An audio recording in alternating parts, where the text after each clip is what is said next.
I didn't understand what was happening to us at first. None of us did.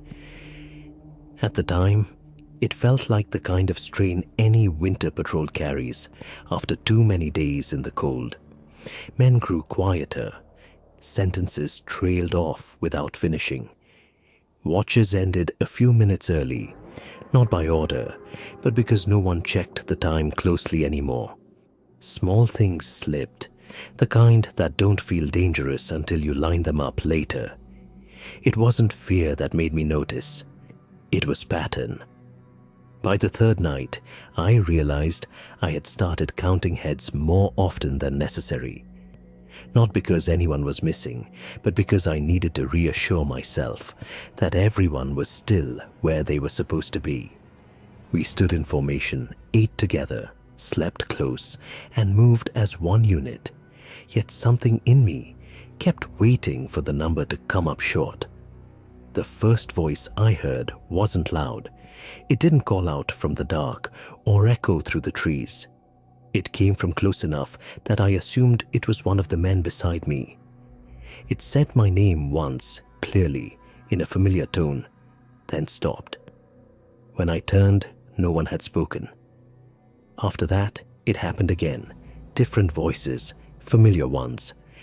A name spoken from just outside the ring of lantern light. Always brief, always calm, always timed when someone was tired enough to react without thinking. We told ourselves it was the wind carrying sound in strange ways. The forest does that in winter. Cold air bends noise. Snow absorbs it. You learn to live with explanations like that because the alternative requires admitting you don't understand your surroundings anymore. What we didn't realize then was that nothing was trying to frighten us. Nothing rushed us. Nothing chased us through the trees or tested our weapons. Whatever was out there did not need to hurry. It waited. It watched which men paused when their name was spoken. Which ones turned their head. Which ones shifted their weight out of formation, just slightly, as if preparing to step away. By the time we understood what it was doing, it had already decided who would step out first.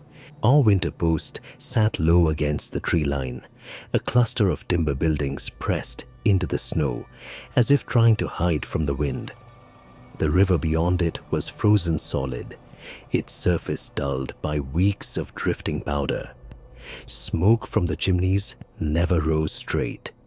It bent sideways almost as soon as it left the flues, flattened by the cold and carried off into the trees. Nothing about the place invited lingering, but by February, it had become routine.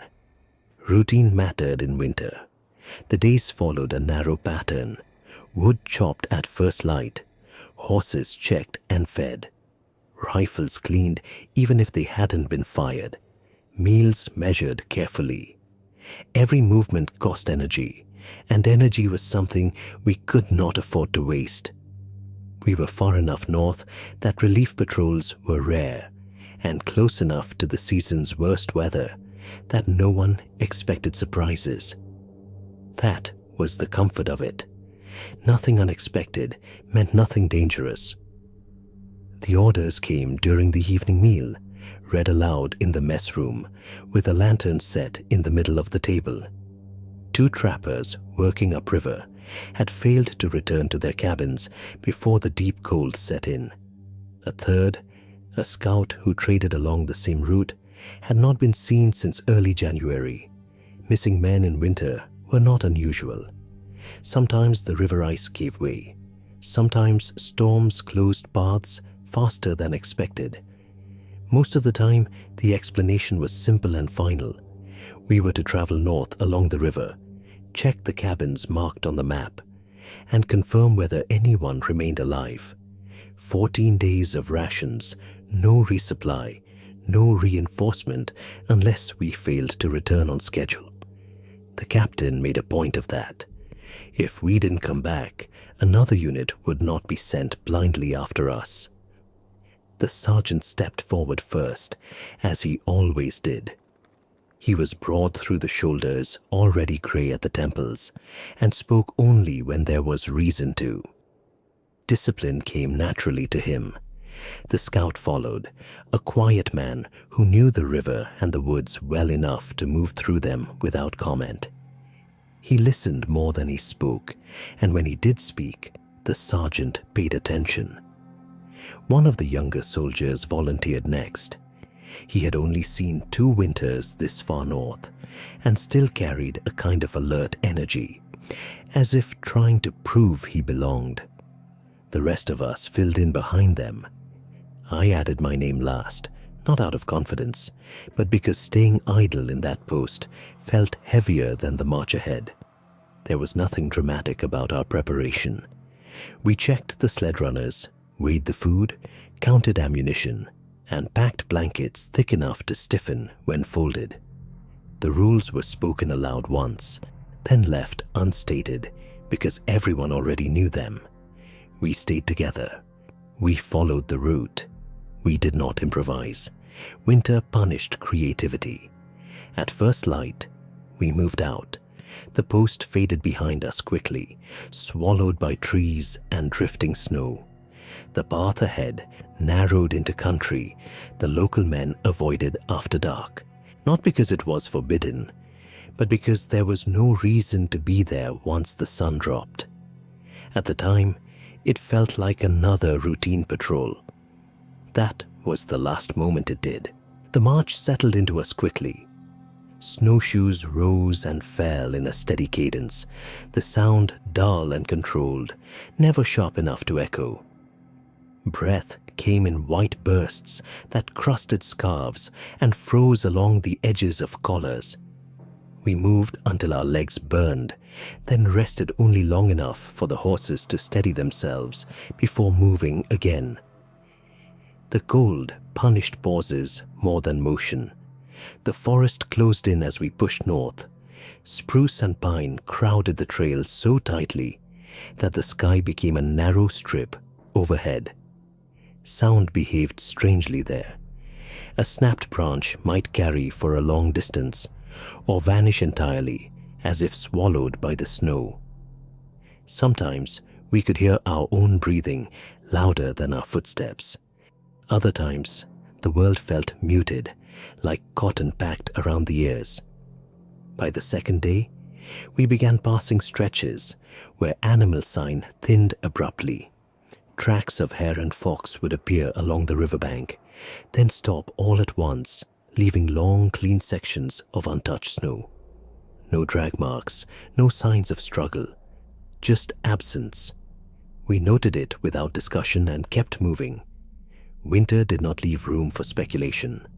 Once, near midday, I saw a thin column of smoke between the trees ahead. It rose straight for a moment, pale against the darker trunks. When I shifted my pack and looked again, it was gone.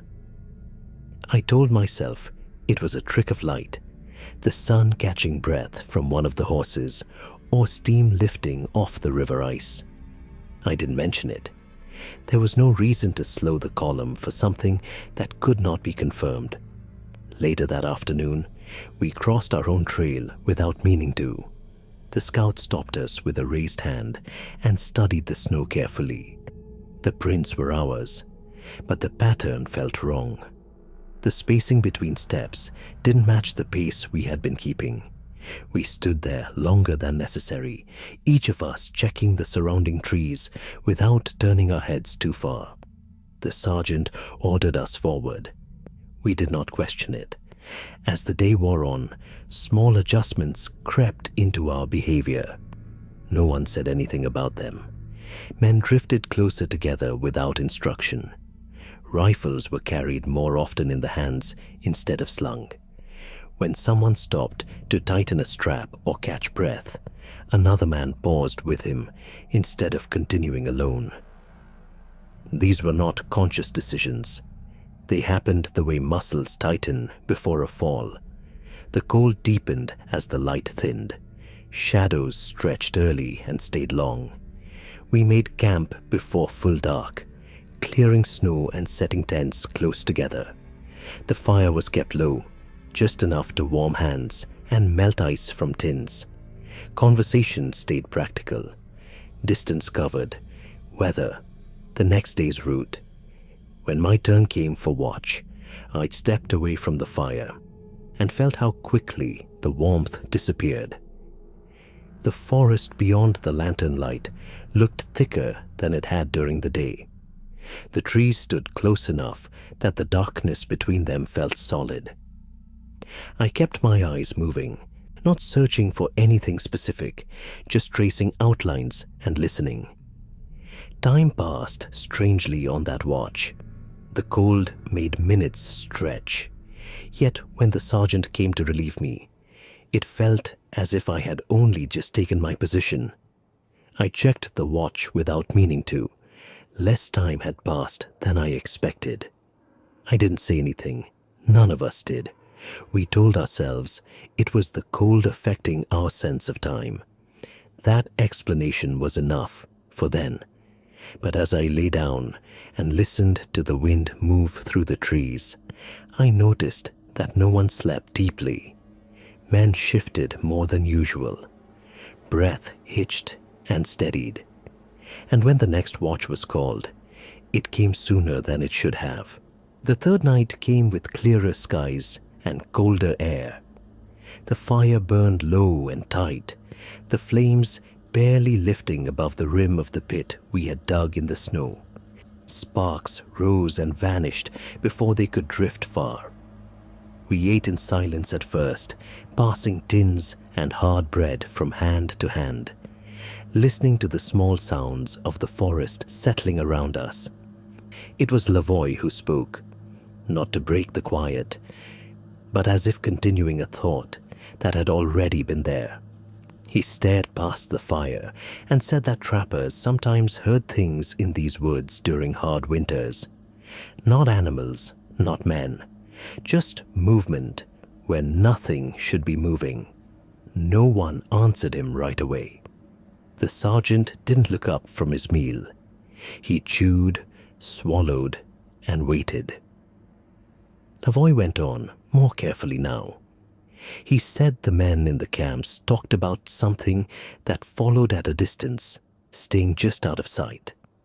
Not to attack, but to wait. The kind of story told when supplies ran low and nights grew long. The kind of thing meant to keep men close to the fire. The scout shifted slightly where he sat. He had been quiet all evening, as he often was. When he spoke, it wasn't to add drama. He didn't raise his voice or lean forward. He said there were older stories than the ones told in the camps, stories from before the river routes were marked on maps. He did not call them monsters, he said. They were things that moved during winters when people were hungry, when rules broke down, when men stopped thinking clearly. He said they didn't behave like animals and didn't need to hunt the way animals did. The fire cracked softly. Someone adjusted a glove. No one interrupted him. The sergeant finally looked up. He didn't argue. He didn't dismiss the scout or ask him to explain further. He said that winter stories had a way of growing when men were tired. He reminded us of our orders and told us to get some rest. His tone was even, not sharp. The conversation ended without resistance. That was the part that stayed with me later. If it had been a joke, someone would have laughed. If it had been fear, someone would have pushed back harder. But nothing in the scout's voice invited either reaction. He hadn't tried to scare us. He hadn't named anything or described it. He had spoken the way someone speaks about weather patterns or river ice, not as a warning, but as a fact. We turned in shortly after. As I lay listening to the faint hiss of the fire dying down, I realized that no one had mocked the story. No one had made light of it to release the tension. It had passed through the group and settled there quietly, like snow-filling tracks. That was when I understood that stories like those weren't meant to explain anything. They were meant to tell you how to behave when something went wrong. The tracks appeared the following morning, just after we left the shelter of the trees and followed the river, where it widened into a flat stretch of ice. The surface had hardened overnight, the snow blown thin in places and gathered in shallow ridges in others. It was good traveling ground, open enough to see for distance, which made the sight of them harder to explain. They crossed the ice at a shallow angle, coming from the far bank and disappearing into the timber on our side. The line was clean and unbroken, no wandering, no hesitation, just a steady path from one edge to the other. The scout stopped first. He crouched, without being told, and brushed snow from one of the impressions with the edge of his glove. We gathered behind him and looked down. The shape beneath was wrong. Too narrow for a boot, too long for any animal we knew in this country. The front pressed deeper than the heel, and the spacing between steps suggested a stride longer than any man there could manage without breaking into a run. No claw marks showed in the snow, no drag, no sign of slipping on the ice. One of the men asked if it could be a moose with an injured hoof. The scout shook his head. He didn't elaborate.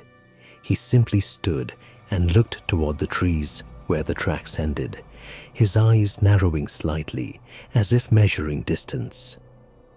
I waited for him to say more. He didn't.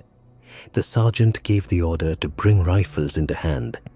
His voice stayed level, the same tone he used when crossing thin ice or approaching unfamiliar ground. There was no urgency in it, just adjustment. We did not spread out. We did not follow the line across the river to see where it began. We stepped around the tracks and moved on. As we passed them, I felt a reluctance that surprised me. The marks lay there without threat, yet I avoided placing my snowshoe too close, as if proximity itself might matter. The river remained silent beneath the ice. No cracking, no movement. Nothing about the scene suggested immediate danger. Once back under the trees, the forest looked unchanged. The same dense trunks, the same low light filtering through branches heavy with snow, and yet every sound felt sharper. A clump of snow dropping from a limb drew hands tighter around rifle stocks. Breath came slower, measured. No one spoke about the tracks as we walked. Questions stayed unasked. The scout did not name what he had seen, and no one pressed him. We kept to our spacing and our pace, holding to the rule that had carried us through other winters. Observe, do not pursue. It was only later, when I looked back along the river bend, that I noticed something else.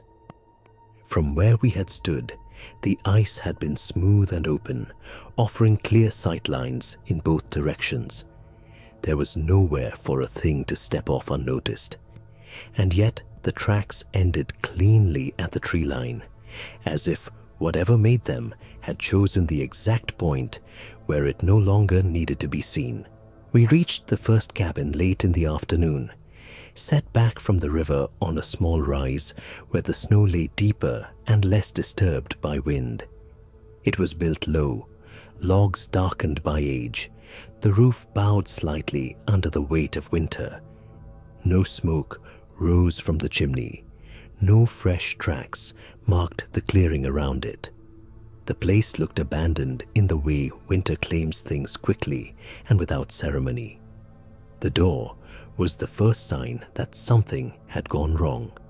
The latch hung loose, the wood around it splintered inward. This wasn't weather damage. The break was clean and directional, as if something had forced its way inside. The sergeant raised a hand, and we spread without speaking, rifles coming up as naturally as breath. Inside, the cabin held cold that felt older than the air outside. The stove stood dark, ash scattered across the floor as if it had been. A table sat near the wall with a tin plate cracked in two and a spoon bent nearly double. A cot lay overturned, one leg snapped, the blanket half buried in the dirt floor. Nothing had been taken in a hurry. Nothing had been destroyed without purpose. Along the wall, near the door, marks had been cut into the logs. Not the shallow scratches of an animal clawing for entry, and not the neat lines of a tool. They were long, deliberate grooves, set higher than a man's reach in places, clustered as if whatever made them had returned to the same spot more than once. On the table lay a ledger, its cover warped from damp. The last pages were filled with short entries, the handwriting growing less steady as the dates progressed. The sergeant told one of us to read it aloud. The words were simple, factual, written by someone who expected to be believed. He noted hearing movement outside at night, then sounds near the walls, then food missing from where it had been hung, the rope cut clean instead of chewed. A few days later, he wrote that he had heard his own name spoken from outside the cabin, once, then again on another night. The final entry ended abruptly, the pencil line trailing off, as if the hand holding it had stopped mid-thought. We searched the rest of the cabin and the lean-to behind it. Dried fish lay scattered in the snow, pulled apart but not eaten there. A length of rope had been severed with a single stroke. No knife lay nearby, no blood marked the ground. Whatever had taken the food had done so carefully. After that, the sergeant ordered us to secure the cabin for the night. The trees pressed close on three sides, and the river lay down the slope beyond the fourth. It was a defensible position, better than open ground, but no one seemed eager to sleep inside. Watches were set in pairs, lanterns were kept low. As darkness settled, conversation thinned. Men spoke only when necessary, voices kept level and brief. Even inside the cabin, words felt like something that might carry farther than intended. When my turn came for watch, I stood near the wall, facing the river. The lantern hooded, so the light fell only a short distance. The ice stretched wide and pale under the stars. At first, it looked empty. Then I noticed a shape near the center of the river, far enough away that details blurred. It stood upright and still, taller than a man, its outline narrow against the ice. It did not move. It did not sway with the wind. I watched it longer than I should have. When a gust swept powder across the river's surface and cleared again, the shape was gone. No sound followed, no tracks appeared where it had stood. I didn't call it out. I didn't need to. I could feel the cabin behind me, smaller than it had felt earlier. And I understood something then that the ledger had already hinted at. Whatever had come here did not rush. It did not tear the place apart or take everything at once. It waited, returning night after night, until the man inside was alone enough to answer it. The voices began after midnight, not all at once, not loudly. The first came as a mistake, the kind you almost dismiss before it finishes forming. I was awake inside the cabin, listening to the small sounds of men shifting in their blankets, when I heard my name spoken once quietly from outside the wall. It wasn't urgent, it wasn't afraid. It sounded like the sergeant's voice, using the same tone he used when correcting a strap or calling someone back into line. I waited for him to repeat it. He didn't. I told myself it had come from inside the cabin. That sound had carried strangely through the logs. Cold wood does that. It bends noise. I lay still and listened harder than before. A short time later, another voice spoke. This one came from closer to the door. It used a different name, one of the men on watch outside. The cadence was right. The spacing between words was right. Whoever heard it shifted their weight, boots scraping softly in the snow. The sergeant spoke then, low and controlled, telling the men to hold their positions. No one answered the voice. The sound stopped as soon as the order was given, like a thought interrupted. It happened again before dawn. A name spoken from the tree line, another from near the river. Always brief, always calm. The voices never called twice in a row. They didn't plead, they didn't threaten. They simply spoke and waited. By morning, we were all awake, though none of us had slept. The younger soldier had taken a fall the day before and moved stiffly when he stood. He favored one leg and tried to hide it, but winter doesn't allow that kind of deception for long. He was quieter than usual, keeping his attention fixed on the ground ahead of him. We broke camp quickly and moved out along the river, staying under the trees where the snow lay deeper. The sergeant tightened our spacing and repeated the rules aloud. Stay together. No one answers anything from the woods. No one steps away without an order. Near midday, the voice came again. This time, it used the injured man's name. It came from behind us, close enough that several of us turned before we could stop ourselves. The sound wasn't loud. It didn't echo. It sounded like someone standing just out of sight, speaking through dry air. The injured man slowed. I saw his shoulders tense. He glanced back once, a reflex more than a decision. The sergeant called his name sharply and told him to keep moving. The voice spoke again, just once. The injured man answered. He didn't shout. He didn't even raise his voice. He said a single word as if responding to a routine question. Then he stepped out of line, no more than 2 paces, turning toward the sound. It happened immediately after that. There was no warning, no crash through the brush.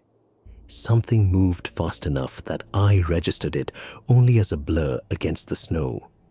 The injured man vanished sideways into the trees, as if pulled by a line. There was a single sharp sound, more surprise than pain, cut off almost as soon as it began. We raised rifles. The sergeant shouted an order that none of us needed to hear twice. But there was nothing to aim at, no movement, no retreating shape.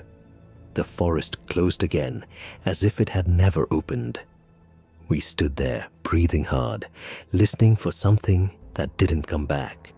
No blood marked the snow. No struggle had torn the ground. Only the injured man's tracks led away from the line, ending abruptly at the edge of the brush. Beyond that, a second set appeared, pressed deep and evenly spaced, moving away at an unhurried pace. We followed them only with our eyes. The scout knelt and examined the marks where they crossed open ground. He said nothing, but the set of his jaw told me.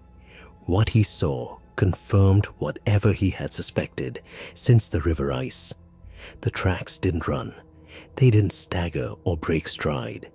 They led away as calmly, as if the thing that made them had all the time in the world. That was when we learned the rule we should have understood earlier. The mistake wasn't fear. It wasn't weakness. It was responding. Whatever was following us didn't need to fight or chase. It only needed someone to forget for a single moment that winter was not the place for answers. The decision to turn back was made without argument. The sergeant didn't ask for opinions. He looked at the space where one of our number had been standing and gave the order to reverse course. We did it immediately, tightening formation and adjusting the sled without speaking his name. In winter, hesitation costs more than mistakes. For a time, nothing followed. The forest returned to its earlier stillness, the kind that almost feels forgiving if you let yourself believe it. That was the danger. Hope came easier than fear once the immediate shock passed, and I could feel it trying to settle in, thin and premature. We had not gone far when we found him. The body lay just off the route we had taken north, placed where the trees opened enough to be seen without searching. He wasn't hidden. He wasn't scattered or torn. He lay on his back, with his arms straight at his sides, boots aligned as if someone had taken the time to set him down carefully. There were no feeding marks, no torn flesh, no sign that an animal had been there at all.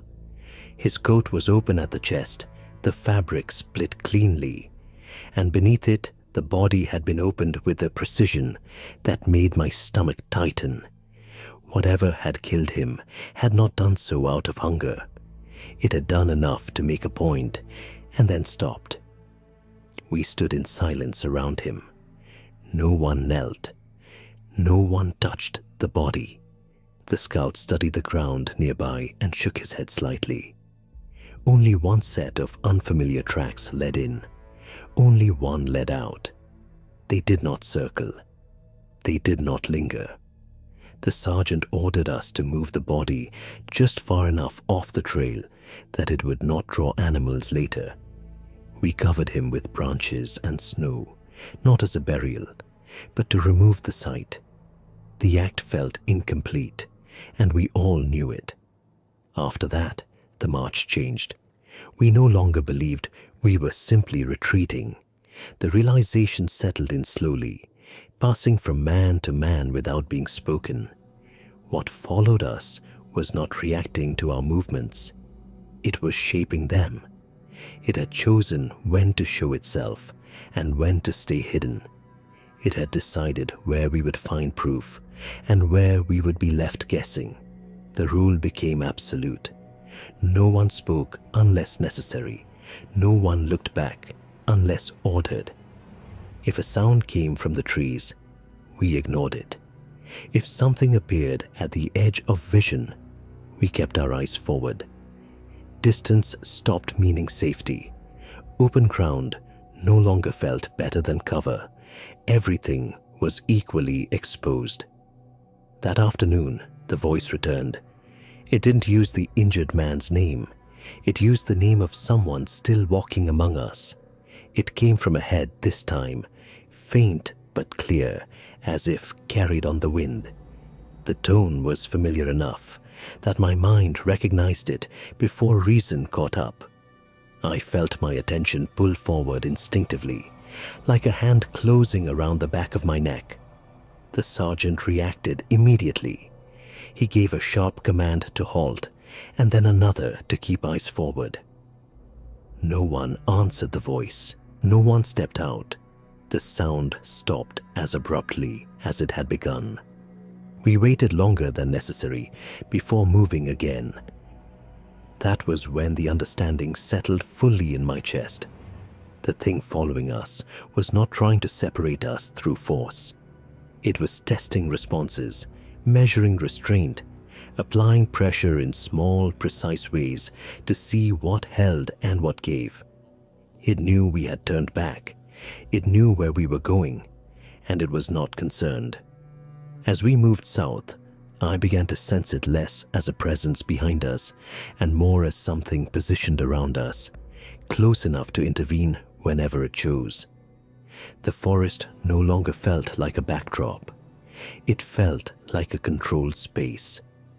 We kept moving until the light thinned again, knowing that night would bring another test. And as the trees closed in ahead of us, I understood that retreat had not removed us from danger. It had only confirmed that we were still playing by rules the thing already understood. We made camp that night in a shallow basin where the land dipped enough to block the wind.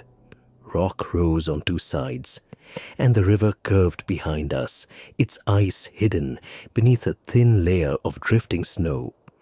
It was the most defensible ground we could find before dark, and still it felt exposed. No tents were raised. Canvas made blind spots. We formed a tight circle instead, Packs and the sled pulled close, backs angled inward, so no one faced the dark alone. The horses stood inside the ring, restless but quiet, their breath rising in slow clouds. Rifles rested across knees. No fire burned. The first voice came less than an hour after full dark. It spoke from somewhere upslope, beyond the rocks, using the scout's voice. The tone was neutral, almost conversational, as if calling across a short distance in daylight. The scout didn't move, he didn't blink. He stared straight ahead and kept his hands flat on his knees. A few minutes passed. Then another voice, this time from the opposite side of the basin. It used the sergeant's voice, same cadence, same weight. It asked a simple question, the kind that would normally demand an answer without thought. The sergeant responded without looking toward the sound. He didn't answer the question. He reminded us of the rules in a steady voice and told us to hold position. The voice stopped. That pattern continued. The sound moved around us, never close enough to pinpoint, never far enough to ignore. It spoke using different voices, always familiar, always correct. It waited after each one, measuring the space that followed. When it used my voice, something inside me locked tight.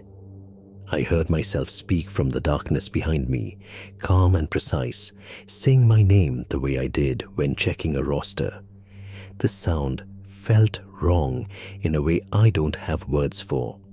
Hearing your own voice, where it does not belong, strips something loose in the chest. For a moment, my body reacted before my mind could stop it.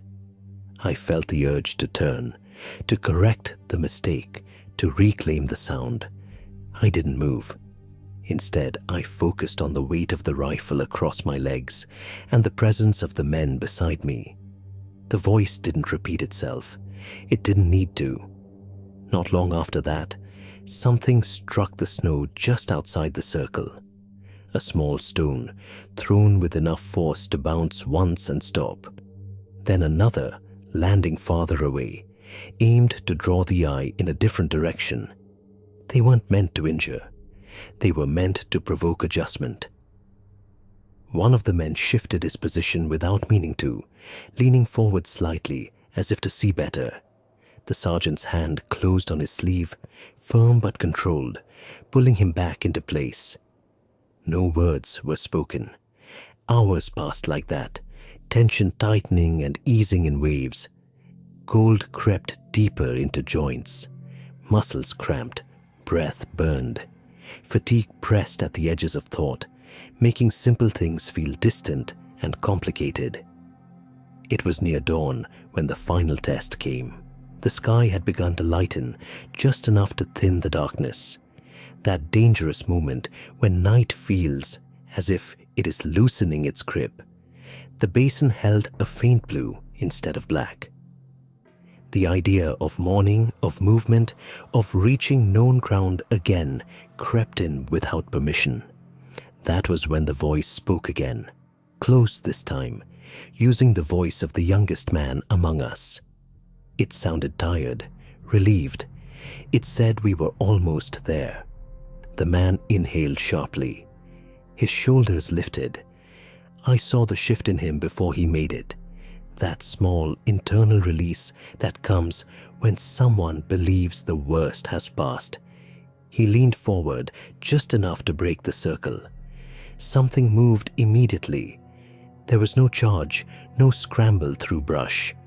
A pale shape crossed the shallow light faster than thought, and the man was gone. No scream followed him. No struggle marked the snow. One moment he was there, breathing hard with relief, and the next the space beside me was empty. We didn't chase. We didn't call his name. The sergeant ordered us to hold, his voice steady, even as his hands shook once before stilling. We stayed in that circle until the light fully returned.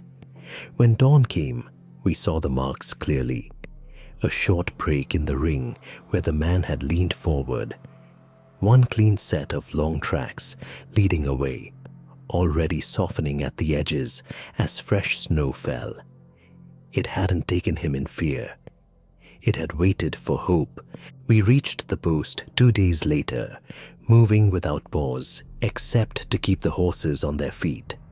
The land opened as we went south, the trees thinning into familiar ground, marked by old patrol ruts and half-buried survey stakes.